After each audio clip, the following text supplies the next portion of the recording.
bijak berkarisma, penjaga masa yang peka dengan edaran jam, guru-guru serta rakan-rakan yang saya hormati.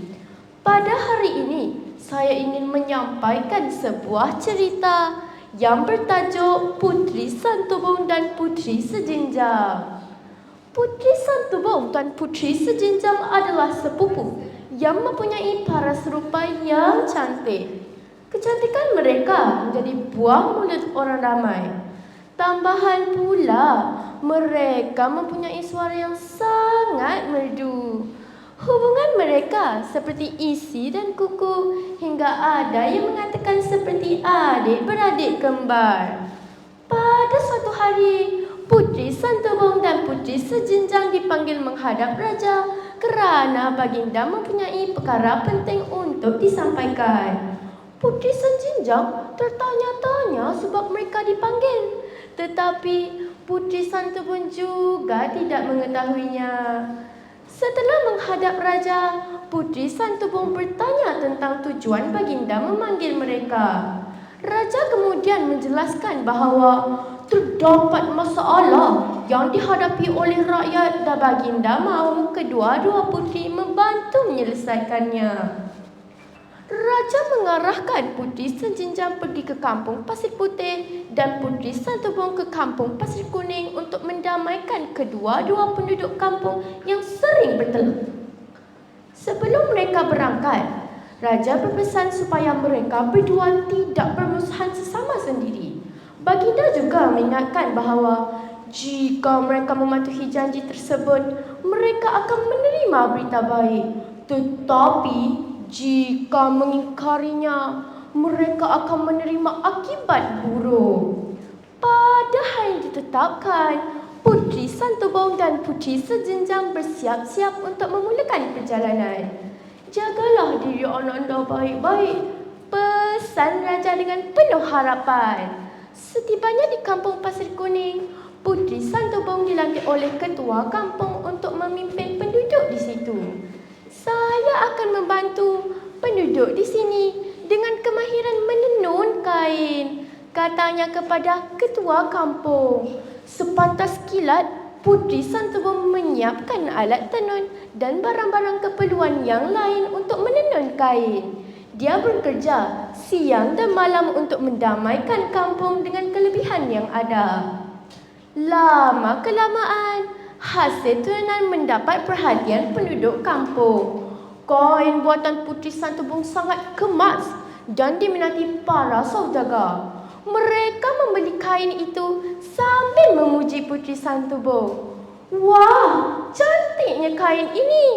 Yalah, bukan sahaja hasil kerjanya cantik, orang yang menenun juga cantik.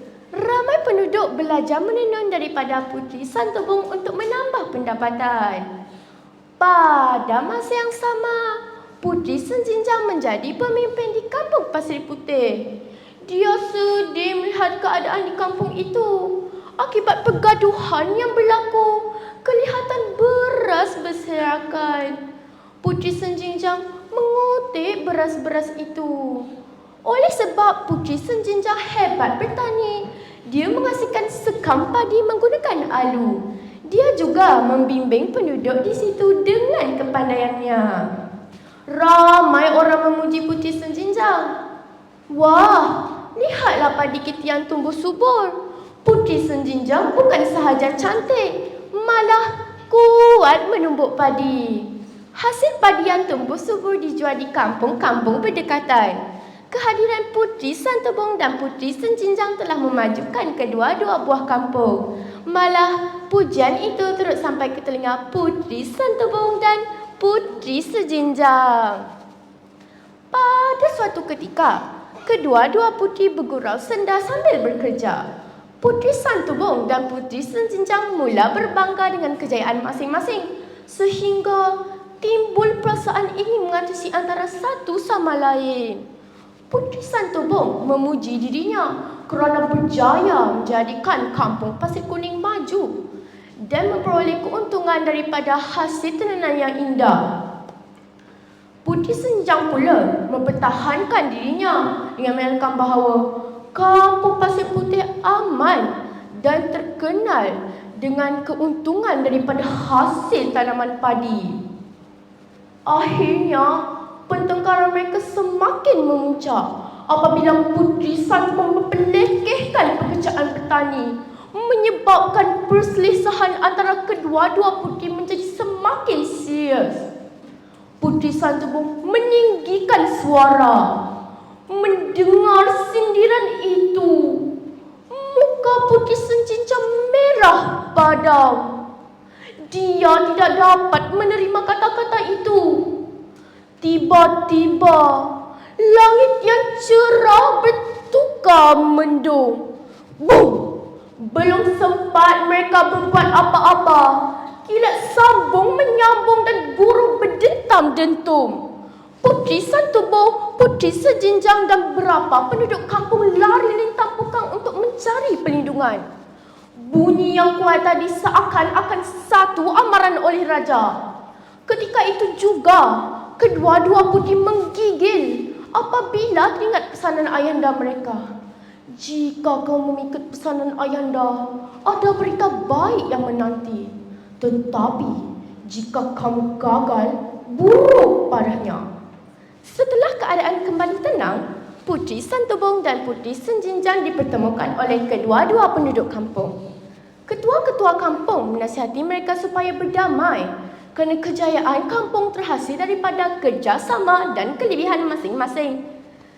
Baginda juga menyatakan bahawa seorang pemimpin perlu saling menghormati dan menerima perbezaan. Nasihat itu menyedarkan kedua-dua puteri akan kesilapan mereka. Puteri Santubong tidak mahu menjadi anak derhaka, manakala Puteri Senjinjang sedar bahawa dia telah mengabaikan tugasnya kerana ikutkan perasaan.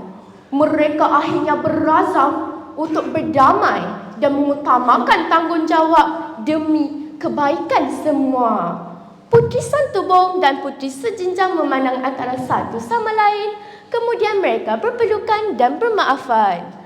Rentetan daripada pendamaian itu, Raja menghadiahkan beberapa buah gunung kepada Puteri Santubong dan beberapa buah pulau kepada Puteri Senjinjang. Raja gembira kerana mereka telah mengikuti nasihat dan berjaya menyatu padukan kedua-dua buah kampung. Sekian, terima kasih.